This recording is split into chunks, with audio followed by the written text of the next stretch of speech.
I've received a number of requests from different people over the last months to do some education on how we should vote as Catholics.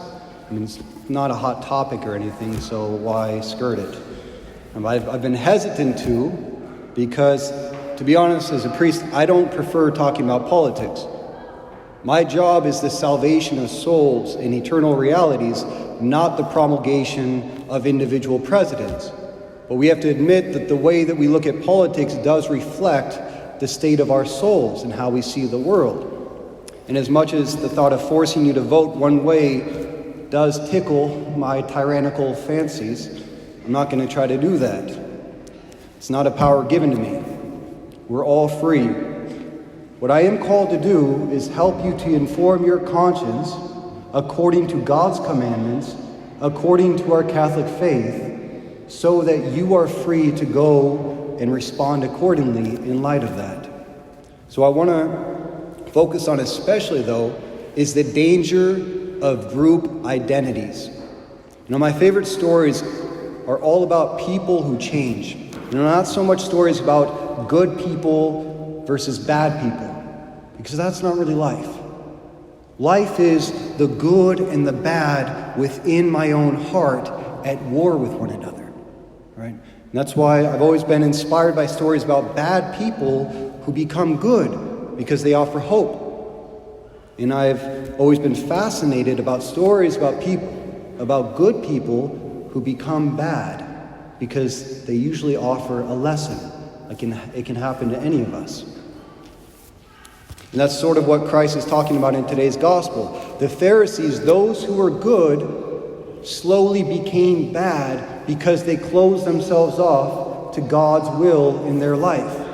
And the prostitutes and tax collectors, the sinners, those who were bad, became good because they were open to conversion, to changing their minds.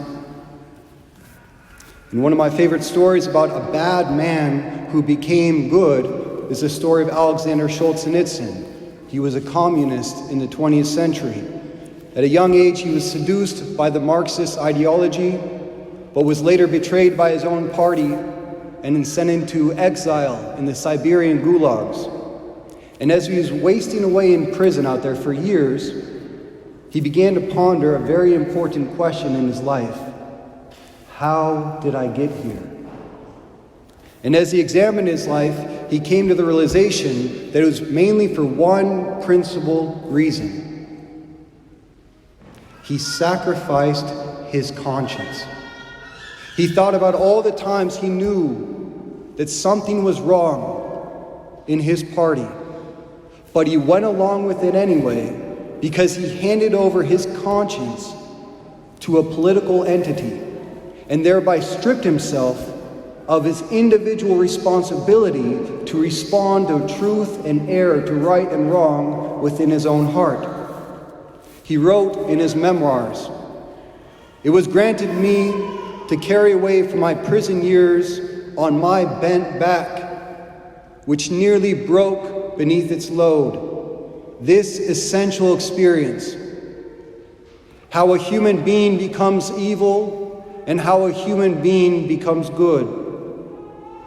In my most evil moments, I was convinced that I was doing good and I was well supplied with systematic argumentation. And it was only when I lay there on rotting prison straw that I sensed within myself the first stirrings of good. Gradually, it was disclosed to me that the line separating good and evil passes not through states, nor between classes, nor between political parties, but right through every human heart and through all human hearts. The line shifts inside us. It oscillates over the years, and even within hearts that are overwhelmed by evil, one small bridgehead of good is retained. And even in the best of all hearts, there remains still a small corner of evil. That was his realization. The line separating good and evil is not between countries or classes or states or sexes or political parties. It's drawn down every one of our hearts.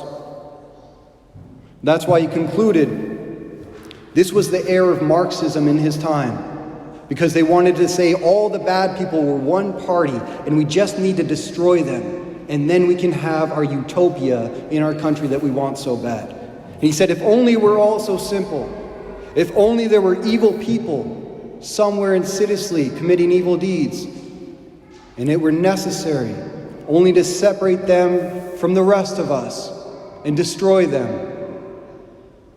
But the line separating good and evil passes through every heart. And who would destroy a piece of his own heart? That's the great temptation in life. Divide humanity into good parties and bad parties, so we can place ourselves on the good side and then fight to eradicate the other side, which is obviously bad. It's a subtle way of escaping personal responsibility to individual conscience. That's why there's only two types of people, and they are not Republicans and Democrats. They are those who are open to God's commandments, and there are those who have closed themselves off to His will. And the only two absolute party affiliations humans will justly be categorized into will only come at the end times, when Christ Himself separates the sheep from the goats, the wheat from the chaff, those who are saved and those who are forever damned. And any demarcation of good and evil according to group identities before that day is arbitrary and insufficient. That's why the only line we must be concerned about in our life is the line that is going through my heart separating good and evil, because that's the line I'm going to be judged upon when I die. No one will get to heaven based on their political affiliations.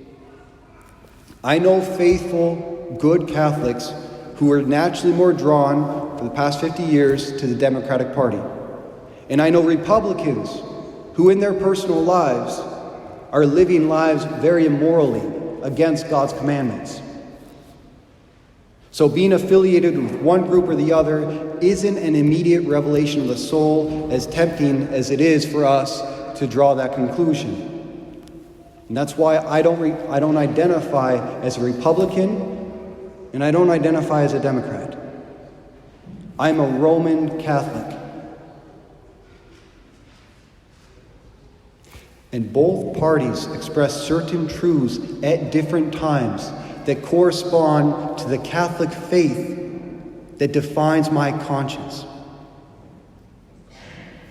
I don't follow parties, I follow my faith, because my faith is what is absolute.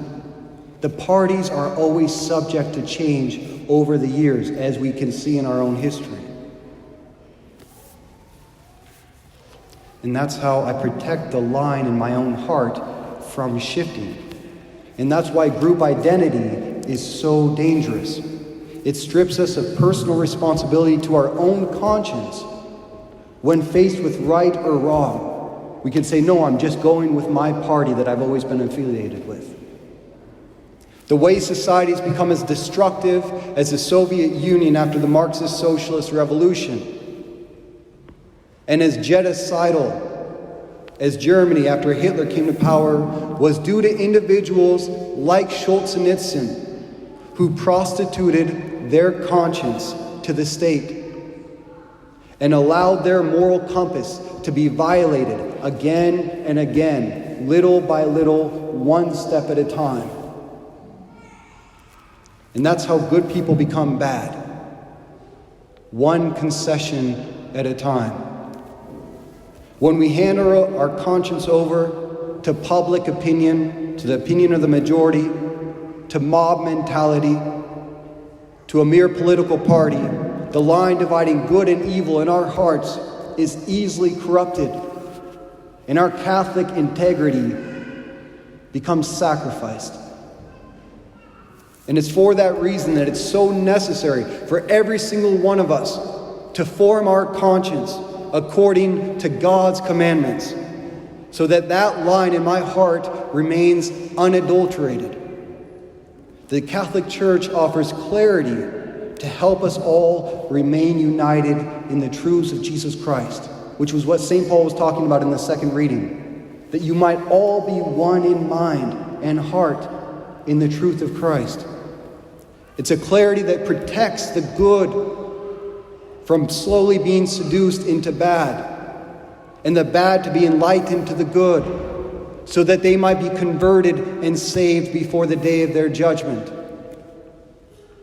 So where do we draw the line as Catholics? I believe the argument can be made and is being made. We draw that line on abortion. It's the first priority.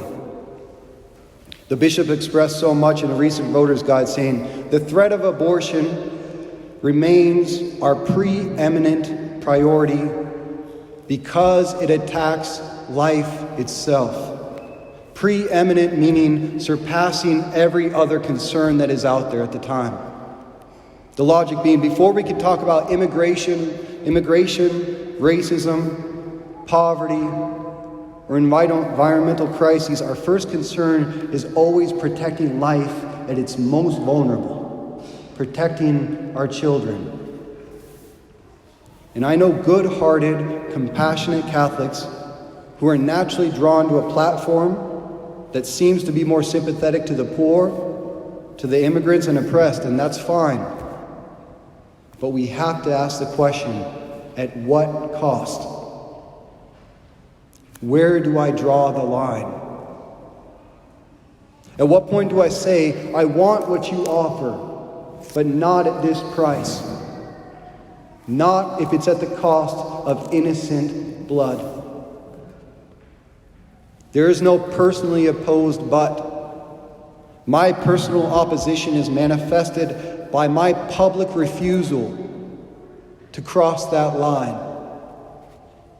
And if I'm willing to cross that line in my heart, the question is, what other lines am I willing to cross that contradict God's law in order to adhere to a specific party? What about enforcing family planning and contraceptives through our hospitals? Or the promotion of same-sex unions? Or euthanasia? Am I willing to concede these lines too? Because that's what my party says. Then the question really becomes for all of us, who's informing my conscience? Is it my faith? Or is it my political party? Is it God's commandments? Or is it my identity group? And that's the point. If we forfeit our conscience to a political party, we risk forfeiting our souls, one concession at a time. And wide and spacious is the road that leads to damnation, and many are they that are on it. Being on the side of the majority vote will not save us when we stand before God on the day of our judgment. Solzhenitsyn sacrificed his conscience on the altar of socialism. And how many Germans sacrificed their conscience on the altar to a totalitarian dictator? Our souls are not safe on the left or on the right if they are not grounded upon the altar of God's immutable truths as Catholics. And if God gives us free will, we are all responsible for what we do, what we fail to do. No one escapes individual responsibility. May we take to heart the hard-earned lesson of Alexander Solzhenitsyn. The line separating good and evil passes not through states, nor between classes, nor between political parties, but right through every human heart and through all human hearts. One political party will not save our nation. The other will not destroy it. We as individuals, as Catholics, have the power to save ourselves, and we have the power to destroy ourselves. And it all depends on what we do with that line separating good and evil that passes through every one of our hearts. Let us beware. The line shifts. Inside us, it oscillates with the years. The good can become bad, and the bad can always become good. Religious leaders can become whitewashed tombs filled with dead men's bones. And prostitutes and tax collectors can storm heaven if they're open to God's will, if they're open to conversion, if they're willing to change their minds. It all depends on how I respond to the immutable truths of God's commandments as they are revealed to my individual heart.